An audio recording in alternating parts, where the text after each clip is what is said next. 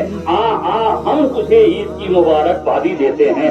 ہم تجھے خوشی کا پیغام دیتے ہیں. حضور اس بچے کو اپنی گود میں اٹھا لیتے ہیں اور واپس اپنے گھر تشریف لاتے ہیں. سیدہ طیبہ طاہرہ خاتون جنت فاطمہ زہرا رضی اللہ تعالی عنہا سے ارشاد فرماتے ہیں, فاطمہ آؤ آؤ, ہم نے ایک یتیم کو لایا ہے, اسے فوراً نہلا دو اور حسنین کریمین کے جوڑے پہنا دو اور اسے نوشہ کی طرح تیار کر دو. سیدہ اس بچے کو نہلاتی ہیں اور حسنین کریمین کے جوڑے کو اسے پہنا دیتی ہیں, بالوں میں کنگھا کر دیتی ہیں, سر پہ امامہ شریف کو سجا دیتی ہیں. اب وہ یتیم مصطفیٰ جانے رحمت صلی اللہ تعالی علیہ وآلہ وسلم کے گود میں آتا ہے اور خوشی سے مچلنے لگتا ہے. جانے عالمین ارشاد فرماتے ہیں, سنو, اگر تیرا مشفق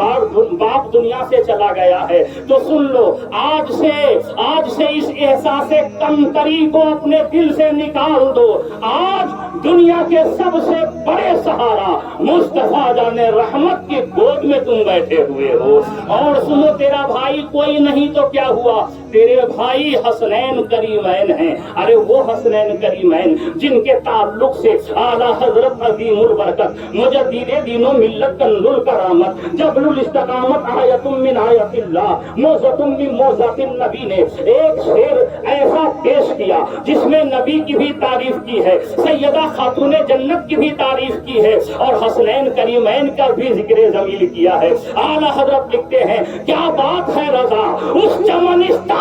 کرم کی, زہرا ہے کلی جس میں حسن اور حسین پھول, زہرا ہے کلی جس میں حسن اور حسین پھول. حسنین کریمین سامنے ہیں. جانے عالمین ارشاد فرماتے ہیں, بیٹے سن لے, آج سے اگر تیرا کوئی بھائی نہ تھا اس سے پہلے تم احساس کمتری کے شکار ہو رہے تھے, لیکن سنو, دنیا میں اور لوگوں کے بھائی دنیا کے سردار بن سکتے ہیں, کسی عہدے کسی منصب کے سردار بن سکتے ہیں, لیکن سن لے, تیرا بھائی حسنین کریمین ہے. یہ وہ حسنین کریمین ہے جو جنتی نوجوانوں کے سردار ہیں. آج سے تیرے بھائی حسنین کریمین ہیں. اب حضور اس یتیم کو اپنے انگلی میں تھماتے ہیں, اس کے ہاتھ میں اپنی انگلی پکڑاتے ہیں اور پھر کشا کشا آہستہ آہستہ وہ یتیم اپنے قدم کو بڑھاتے ہوئے عیدگاہ کی طرف چل رہا ہے. جیسے ہی عیدگاہ کے قریب پہنچتا ہے, حضور نے ان بچوں کے درمیان اسے چھوڑتے ہیں. اب وہی بچہ جو پہلے رو رہا تھا, آنکھیں نم تھی, چہرے پہ علم تھا, دل میں غم تھا, بال پراگندہ تھے, جسم پہ پھٹا پرانا لباس تھا, لیکن اب چینجنگ اتنی آ گئی, تبدیلی اتنی آ گئی, بدلاؤ اتنا آ گیا کہ اب وہ بچہ ہے, سر پہ امامہ شریف سجا ہوا ہے, جسم پہ حسنین کریمین کے جوڑے سجے ہوئے ہیں, چہرے مسکرا رہے ہیں. اب وہ بولتا ہے تو ایسا لگتا ہے لبوں سے پھول جھڑ رہے ہیں, خوش ہے وہ بچہ. دوسرے بچوں نے دیکھا, کہا اتنی جلدی یہ تبدیلی کیسی, اتنی جلدی یہ بدلاؤ کیسا, اتنی جلدی یہ انقلاب کیسا, تم اتنے خوش کیوں ہو؟ تو اس بچے نے کہا, اس لیے خوش ہے کہ نبیوں کے امام کا سہارا مل گیا ہے, حسنین کریمین کے بھائی جیسا دامن مل گیا ہے, اس لیے میں خوش ہوں کہ اب کائنات کی تمام خوشیاں ہمیں مل گئی ہیں. حضور فرماتے ہیں, بیٹے یہ بتا, اور کوئی خواہش, کوئی آرزو, کوئی تمنا تو باقی نہیں ہے؟ بچے نے کہا, یا رسول اللہ علیہ الصلوۃ والسلام, سب کچھ خدا سے مانگ لیا, تجھ کو مانگ کر اٹھتے نہیں ہے ہاتھ میرے اس دعا کے بعد, اٹھتے نہیں ہے ہاتھ میرے اس دعا کے بعد حضور جب آپ مل گئے، آپ کا پیار مل گیا، آپ کی محبت مل گئی، آپ کی غلامی مل گئی، آپ کا دامن مل گیا، گویا پوری کائنات مل گئی۔ اور یہ حقیقت ہے، جس کو مصطفیٰ مل گئے اس کو خدا مل گیا، اور جس کو خدا مل گیا اس کو ساری خدائی مل گئی۔ وما علینا الا البلاغ۔ السلام علیکم ورحمۃ اللہ وبرکاتہ۔ سبحان اللہ، بہت ماشاء اللہ۔